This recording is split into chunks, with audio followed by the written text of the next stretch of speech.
Les entreprises sont à la recherche de performance. On entend partout qu'il faut plus de performance, plus de compétitivité dans un marché qui est complexe, qui se tend. Et en même temps, on entend les entreprises qui ont besoin aussi pour faire ça d'engagement des collaborateurs.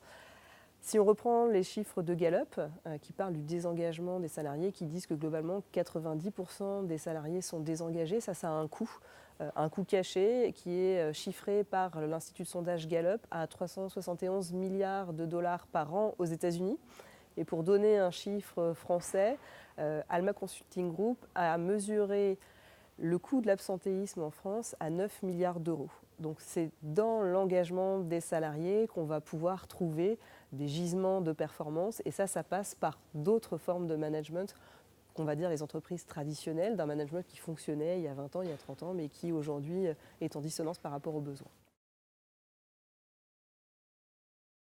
Donc il y a des grands groupes comme Decathlon, Nord-Auto qui commencent à mettre en place des processus de libération.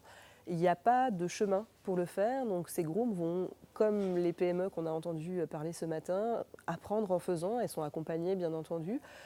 Il y a une autre forme de complexité de par la matrice dans laquelle elles sont, mais il y a vraiment des organisations qui sont en train de le faire. Et puis si on reprend les références d'Isaac Getz dans son livre Liberté et compagnie, il présente des entreprises de taille un peu plus importante que celles qu'on a vues ce matin qui ont mis en place ce processus de libération et qui aujourd'hui ont arrivé à un certain stade de maturité. Moi, j'aime bien parler de bonheur parce que le bien-être, tout le monde dit qu'il le fait. Or, aujourd'hui, si on a 90% des salariés désengagés, moi, ça me pose question de dire on fait en sorte d'avoir du bien-être pour nos collaborateurs, mais 90% d'entre eux ne sont pas engagés au travail. Donc, j'aime bien pousser plus loin en fait, le concept en parlant de bonheur et en osant aller jusque ça. Alors, pas dans le bonheur au sens de l'euphorie, du plaisir, etc., mais vraiment de comment je prends plaisir à réaliser une tâche dans mon travail, comment je me sens bien dans mon équipe et comment j'ai envie d'une certaine manière de me défoncer pour mon entreprise. Je pense qu'on peut poser la question à tout un chacun de se dire réfléchissez à un moment où vous avez été heureux dans votre entreprise et réfléchissez à un moment où vous n'avez pas été heureux dans votre entreprise. Mettez en perspective votre niveau de performance, votre efficacité, votre motivation au travail, elle est incomparable. Donc bien évidemment, être heureux dans son entreprise, ça conduit à la performance. Alors maintenant, sur comment le mesurer, c'est difficile parce que le bonheur, on pourrait tous en donner une définition différente. Il y a quand même dans la psychologie positive des éléments de réponse de façon universelle. Donc c'est des études qui ont montré dans différents pays que quand on questionne les gens, les besoins universels qui reviennent, c'est est-ce que je suis compétent pour réaliser la tâche qu'on me demande de faire?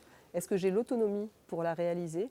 Et le sentiment d'affiliation, c'est est-ce que tout ça, je le fais dans une ambiance agréable? Et ça, ce sont des fondements scientifiques de la psychologie positive qui donnent des réponses à ça. Et puis moi, je rajouterais une dernière chose, c'est est-ce qu'on se connaît suffisamment pour être sûr que ce que l'on fait est bien ce qui nous correspond? Maintenant, si on va sur la mesure, on est sur forcément une mesure de perception, c'est est-ce que je perçois que je suis heureux ou pas? Quand on veut aller creuser un peu plus loin, et c'est le cas du sondage que j'ai fait qui permet de poser des bases pour ensuite demain aller sur d'autres pans, on peut à la fois poser des questions sur la perception de son propre bonheur, mais aussi de ce qui se passe dans mon organisation. Et quand on croise ces données-là, ça permet de donner des indications à la fois sur le bonheur individuel et sur le bonheur collectif.